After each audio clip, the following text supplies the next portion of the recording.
नमस्कार दोस्तों, आज की मेरी कहानी है भाग्य, कर्म और बुद्धि।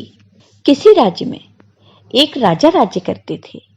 एक दिन राजा जंगल में शिकार खेलने के लिए गए। वह शाम को जब वापस लौट रहे थे तब उन्होंने देखा दो पुरुष और एक स्त्री आपस में बहस कर रहे थे। राजा ने पास जाकर उनसे पूछा, आप लोग क्यों आपस में लड़ रहे हो? आप सबका परिचय क्या है? कौन है आप सब? तब पुरुषों में से पहला बोला, मैं कर्म हूं। फिर दूसरा बोला, मैं भाग्य हूं। और इसके बाद वह स्त्री बोली कि मैं बुद्धि हूं। बुद्धि बोली, हमारे झगड़े का कारण यह है कि हम सब में सर्वश्रेष्ठ कौन है। तब राजा ने कहा, तो यह बात थी आप सबके झगड़े की। तीनों ने कहा, अब आप ही बताइए, हम तीनों में सर्वश्रेष्ठ कौन है?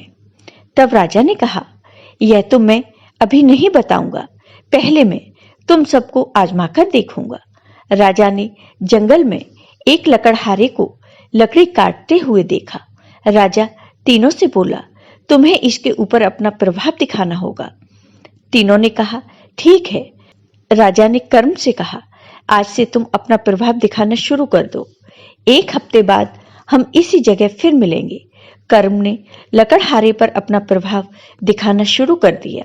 लकड़हारा अपने उत्साह से लकड़ी काटता था।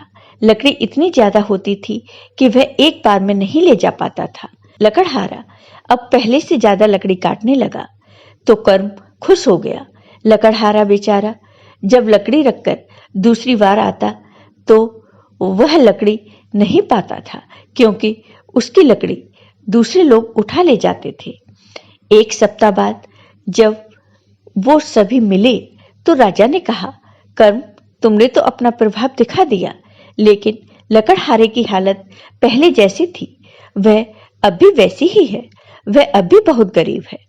वह लकड़ी तो काटता है पर उसका सदुपयोग नहीं कर पा रहा। कर्म कुछ नहीं बोला। तब राजा ने भाग्य से कहा, अब तुम्हारी बारी है। हम सब एक सप्ताह बाद फिर से यहीं मिलेंगे। भाग्य ने अपना प्रभाव दिखाना शुरू कर दिया। लकड़हारा अब कर्म को छोड़कर भाग्य के भरोसे रहने लगा। वह आलसी हो गया। वह सोचने लगा, भाग्य में होगा तो अपना जीवन अवश्य सुखपूर्वक बीतेगा। भाग्य ने लकड़हारे का साथ भी दिया। वह लकड़ी काटने नहीं जाता पर उसे उतना धन मिल जाता था जितना उसे लकड़ी काटने पर मिलता था। यह देखकर भाग्य बहुत खुश हुआ। एक सप्ताह बाद फिर से सभी लोग उसी जगह मिले। तब राजा ने कहा, भाग्य, तुमने अपने प्रभाव से लकड़हारे को आलसी तो बना दिया पर उसे धनवान नहीं बनाया। तुमने उस पर वो कृपा दृष्टि दिखाई। यह तो लकड़हारा पहले ही कमाता था। राजा की बात सुनकर भाग्य कुछ नहीं बोला। राजा ने फिर उस स्त्री से कहा, यानी कि बुद्धि से, आज से तुम्हारी बारी है। एक सप्ताह बाद हम फिर से यहीं मिलेंगे। बुद्धि ने अपना प्रभाव दिखाना शुरू कर दिया। लकड़हारा अब दुगने उत्साह से लकड़ी काटने लगा।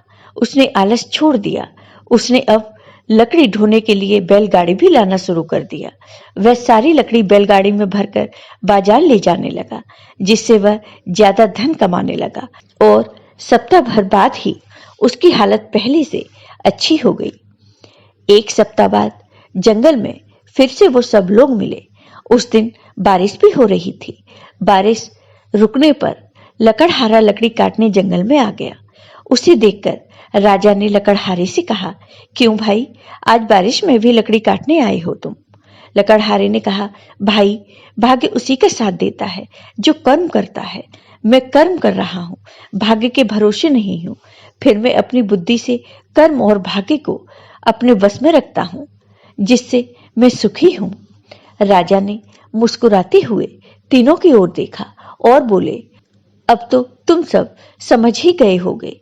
तीनों ने कुछ नहीं कहा और नतमस्तक होकर चल दिए। लकड़हारा फिर लकड़ी काटने में जुट गया और राजा शिकार खेलने चले गए। तो दोस्तों, इससे हमें यही सीख मिलती है कि भाग्य उसी का साथ देता है जो कर्म करता है। तो कैसी लगी आपको ये कहानी? अगर आपको ये कहानी पसंद आई हो तो लाइक कीजिए, शेयर कीजिए और मेरे चैनल को सब्सक्राइब कीजिए। साथ ही बेल आइकॉन पर क्लिक जरूर कीजिए जिससे हमारे वीडियो के नोटिफिकेशन आपको मिलते रहें। धन्यवाद।